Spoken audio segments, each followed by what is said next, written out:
All right, we're doing an interview on if sugar makes kids hyperactive. Hello, sir. What's your name? Andre. All right. I have a question for you today, Andre. What's up?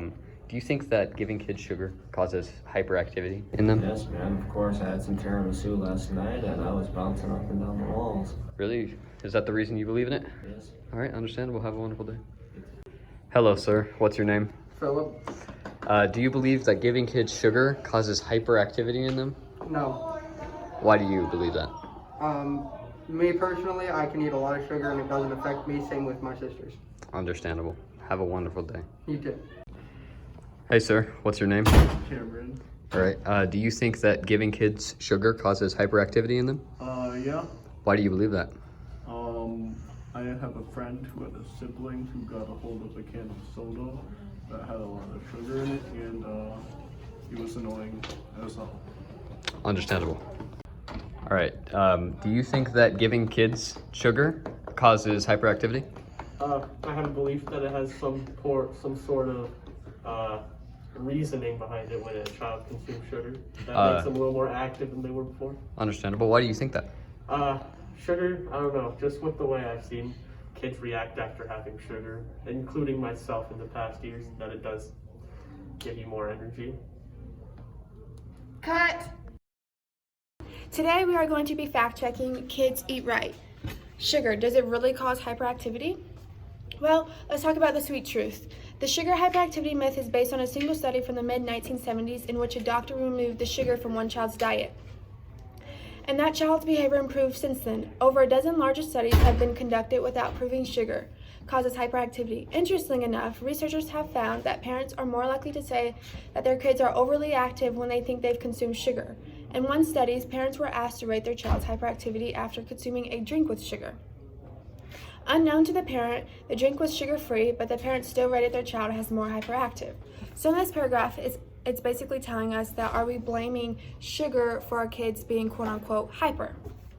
Well, let's talk about guilty by association. You may think that your child is acting out during his or her birthday party because of the sweet snacks being consumed, but usually your child may be wired up because of the excitement of playing games and being with friends. Experts say you should take stock of your child's environment before blaming sweets for hyperactivity or bad behavior. Some studies even suggest that sugar may actually have a calming effect because it produces a chemical called serotonin, which contributes to a feeling of well-being. So in today's fact-checking, you really question yourself, is it serotonin that's making the kids calmer, or is it the environment that they are in that are making them hypersensitive? The source I found might not be credible. To check if it's credible, you can do a Google search for Academy of Nutrition Dietetics credibility. You'll see that the first article that comes up questions whether the Academy of Nutrition and Dietetics is credible because of its ties to the food industry. If you look it up on Wikipedia, the first paragraph includes this information. The association is funded by a number of food multinations, pharmaceutical companies, and food industries, lobbying groups such as the National Confectioners Association. So overall, this makes you question, is it credible or is it not credible? Why would a corporation funded by the food industry might benefit from sharing information about how sugar isn't bad for kids? They might do that because they want their product to be sold more. So because they have more added sugar in their products. Yep, true. I'd say because also big corporations like Kit Kat and stuff want people to buy it, like parents, so their kids can have a lot of chocolate and whatnot to make more profit. Yeah, that's That's a good point. The Academy of Nutrition and Diet has questionable credibility, so I will be fact-checking Australian Academy of Science.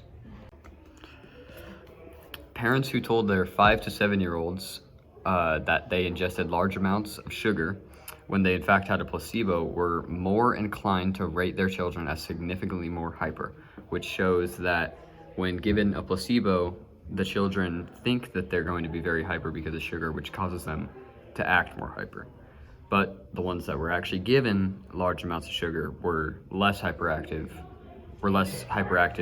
reported from the parents than the kids who had a placebo. If you think about it, where and when the children are more likely to eat sugar at a friend's house, grandma's house, a birthday party, they're having a fun time, which causes them to be more hyper. So the activities and moments that they're partaking in make them hyperactive, not the sugar, is what studies show.